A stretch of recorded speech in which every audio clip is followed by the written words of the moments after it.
శ్రీ సద్గురు పరమాత్మనే నమః. శ్రీ స్వామి అచలానంద గురుభ్యో నమః. కర్మయోగం 33వ శ్లోకం. శ్రేయాన్ ద్రవ్యమయాత్ యజ్ఞాత్ జ్ఞానయజ్ఞః పరం తపః సర్వం కర్మ అఖిలం పార్థ జ్ఞానే పరిసమాప్యతే. శ్రేయాన్ ద్రవ్యమయాద్యజ్ఞాత్ జ్ఞానయజ్ఞః పరం తపః సర్వం కర్మాఖిలం పార్థ జ్ఞానే పరిసమాప్యతే. శ్రేయాన్ ద్రవ్యమయాద్యజ్ఞాత్ జ్ఞానయజ్ఞః పరం తపః సర్వం కర్మాఖిలం పార్థ జ్ఞానే పరిసమాప్యతే. 34వ శ్లోకం. తద్ విద్ధి ప్రణిపాతేన పరిప్రశ్నేన సేవయా ఉపదేక్ష్యంతి తే జ్ఞానం జ్ఞానినః తత్వదర్శినః. తద్విద్ధి ప్రణిపాతేన పరిప్రశ్నేన సేవయా ఉపదేక్ష్యంతి తే జ్ఞానం జ్ఞానినస్తత్వదర్శినః. తద్విద్ధి ప్రణిపాతేన పరిప్రశ్నేన సేవయా ఉపదేక్ష్యంతి తే జ్ఞానం జ్ఞానినస్తత్వదర్శినః. 35వ శ్లోకం.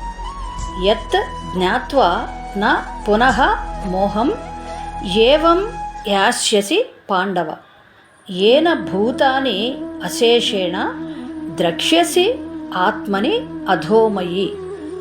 యజ్ఞాత్వా న పునర్మోహం ఏవం యాస్యసి పాండవ ఏన భూతాన్యశేషేణ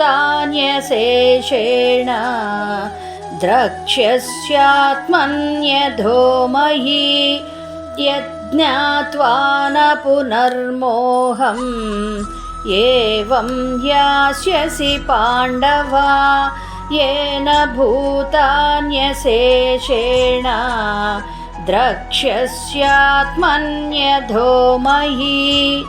36వ శ్లోకం.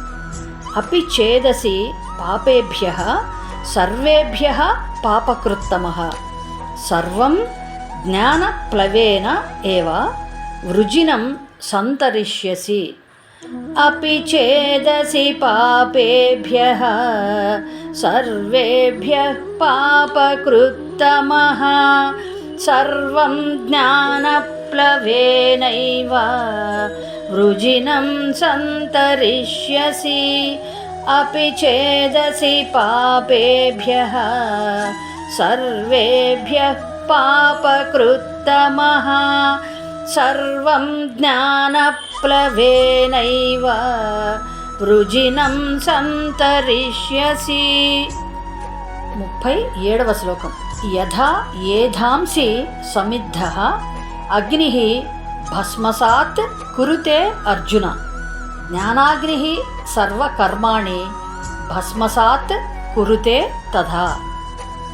యథైధాంసి సమిద్ధోగ్నిః భస్మసాత్ కురుతేర్జున జ్ఞానాగ్నిః సర్వకర్మాణి భస్మసాత్ కురుతే తథా. యథైధాంసి సమిద్ధోగ్నిః భస్మసాత్ కురుతేర్జున జ్ఞానాగ్నిః సర్వకర్మాణి భస్మసాత్ కురుతే తథా.